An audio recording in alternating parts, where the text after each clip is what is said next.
Hi, Paul Gorney from Luxury Living in Chicago. If you're moving to Chicago, it definitely can be overwhelming. I mean, it's a big city, lots of areas to look at. I'm going to look at some specific areas, and I'm going to show you maps of what areas consist of to give you some perspective, some idea to kind of like bounce from different, very popular, highly ranked areas by niche.com and give you a really good feel. So it's just not quite as overwhelming. So Chicago has the lake and then north, south, west basically, and I'll kind of break it all down here. So we'll look at the downtown area, and then we'll look at some of the suburban areas that are very popular to live as well. The transportation, the parks, the schools, restaurants, all these things to give you a good idea of where you may want to live. Just text, call, email, anytime with questions. People are always reaching out. One of the top selling agents here for the last 30 years, have a lot of resources and experience of every area, around Chicago. Just reach out anytime. So let's get into it and look at the downtown area and adjoining neighborhoods right now and some of the maps. Okay, when you're looking at Chicago, one of the first things to look at is obviously the lake. So you cannot go east in Chicago because you go in the lake. So everything builds out to the west and then to the north and south, on the shore of the lake. So downtown Chicago, we'll start there, is right here. So this is the majority of the downtown buildings, the Loop, which has a lot of the financial district. Everything is right in here. And the areas that are closest to downtown will be areas that people typically have heard of. So you start out with Lincoln Park here, very close, a 10, 12-minute ride or a short Uber or bus ride or train ride to downtown to get to work. Some of the highest values, in the city, some very good schools, both public and private, highly ranked on niche.com. And then you have a lot of green space. As you can see here, you have the Lincoln Park Zoo. You have North Avenue Beach. Up here, you have Fullerton Beach.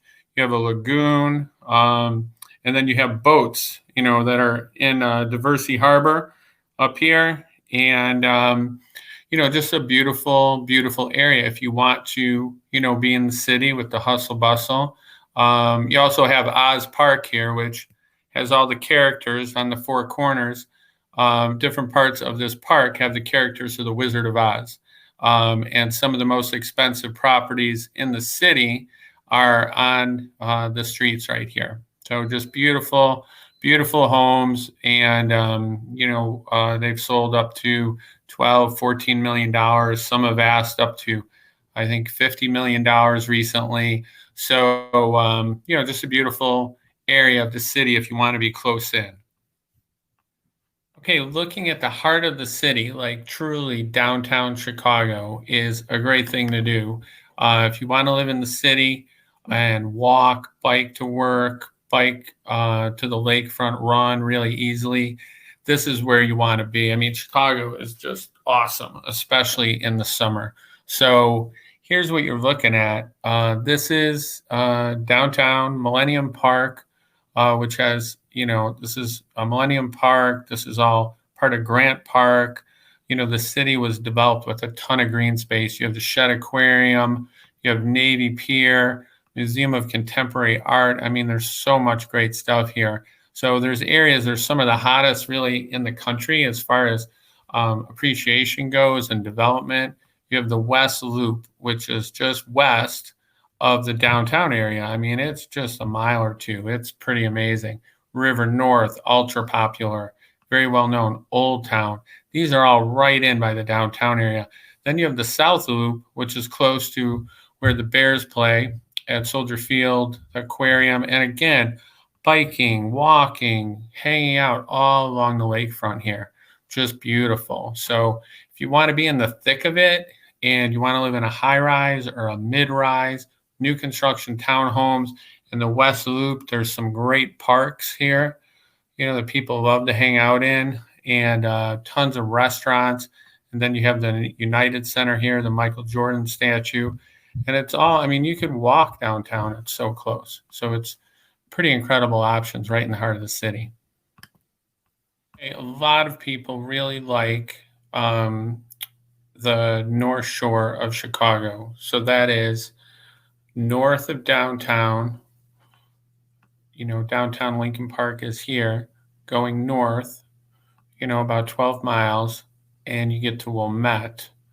And then you get to other areas of the North Shore, and that is Winnetka, Glencoe, Highland Park. You can also include Glenview, Northfield. You can throw in Northbrook. These are all areas that are within a 5 to 15-minute drive to the lake here.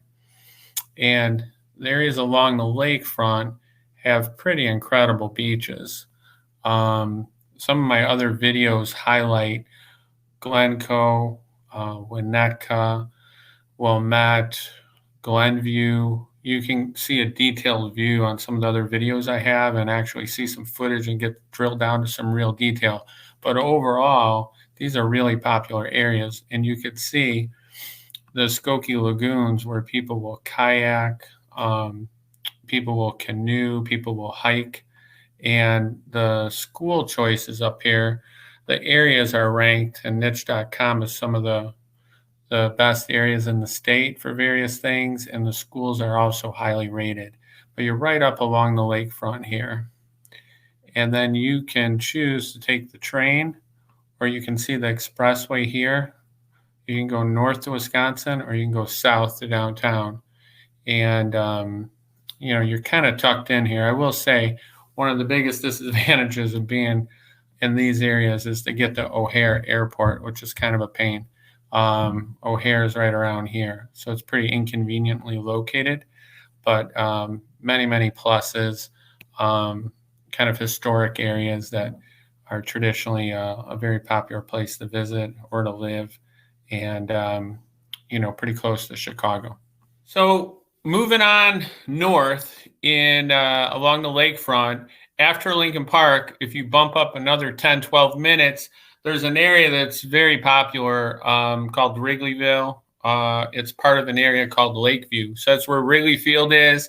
And a lot of people like it. Over the last 20 years, the values have just skyrocketed. And it's become a lot like Lincoln Park, quite frankly, except it's a little further removed. It doesn't have that quite as immediate feel as Lincoln Park. So you can see Wrigley Field here, and they have what's called Gallagher Way. They built out an entire green space here where they have yoga classes for moms. They have kids' movies. They have a hotel that's been built right here that has great restaurants, Mexican barbecue. It's just all part of the Wrigley kind of experience and neighborhood. It's actually been a big plus to the neighborhood, and the values, just continue to go up. So if you pull out from there a little bit, you can see it's really close to the lake. It's about 1 mile or less to the park, and running past biking paths along the lakefront. Also has schools, public schools, highly rated in niche.com. Great private schools, highly rated in niche.com. So, and then you can see the train here coming on through right by Wrigley Field, going downtown, the CTA train. So, which a lot of people take to commute in Chicago. So, you can see that you have Lincoln Park, then you have Wrigleyville, and then you get into, areas of the city that are a little further north, and the prices will go down a little bit as you bump up further north. And then we'll move on up to bumping out of the city, looking at some options along the lakefront here. So if you look at the first suburb outside of Chicago, you have Evanston, and that is where Northwestern University's campus is. And it's kind of like a combination of a city and a suburb. So you will get a real city vibe downtown Evanston, And then you will also have kind of that suburban feel, especially as you move away from the lake. You get a lot of quiet streets, bigger homes, things like that. But the downtown area is pretty happening. Lots of restaurants right in here. You can walk to the lake, which is beautiful. And you have two trains, a commuter train and then the CTA train. Both will take you into the city. Very convenient. Taxes are pretty high in Evanston. Northwestern does not pay taxes, and they own a lot of land. So, definitely offset by, the real estate taxes. And then as you move further up in Evanston, there's an area right up in here that is super quiet right up until you get into Wilmette, which is a little bit further. And it's a real quiet area. It's definitely the most true suburban feeling area in Evanston. A lot of people from Northwestern University live in here, coaches, professors, deans. So if you pull back, you can see where Evanston is compared to downtown. It's really not that far. It's about a 10 to 12 mile drive, and you can take it right along the lakefront here. Look at the lake most of your drive, which is, a pretty beautiful thing, pretty unique. We've taken a look at the northern suburbs and downtown, but west of the city is where a lot of really tremendous values lie. There's the western suburbs of Chicago.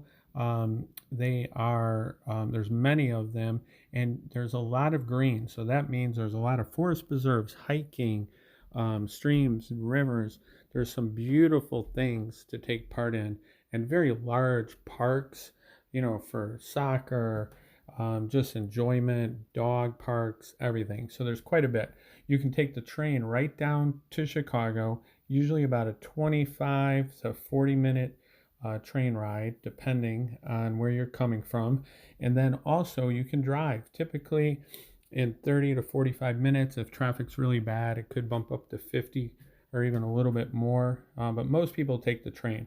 So you can see there's areas like Elmhurst, LaGrange, Hinsdale. A lot of these areas have very highly ranked schools from niche.com, some of the best in the state, and also some tremendous retail areas that will offer a lot of enjoyment, restaurants, coffee, shopping, clothes shopping, just really great holiday events, great community feel to them. So these are some really great areas. In the values of the homes, the luxury homes in these areas are far less money than others. So you can get a luxury home for $1 million, where a lot of other areas you're talking about 1.5 to 3 million.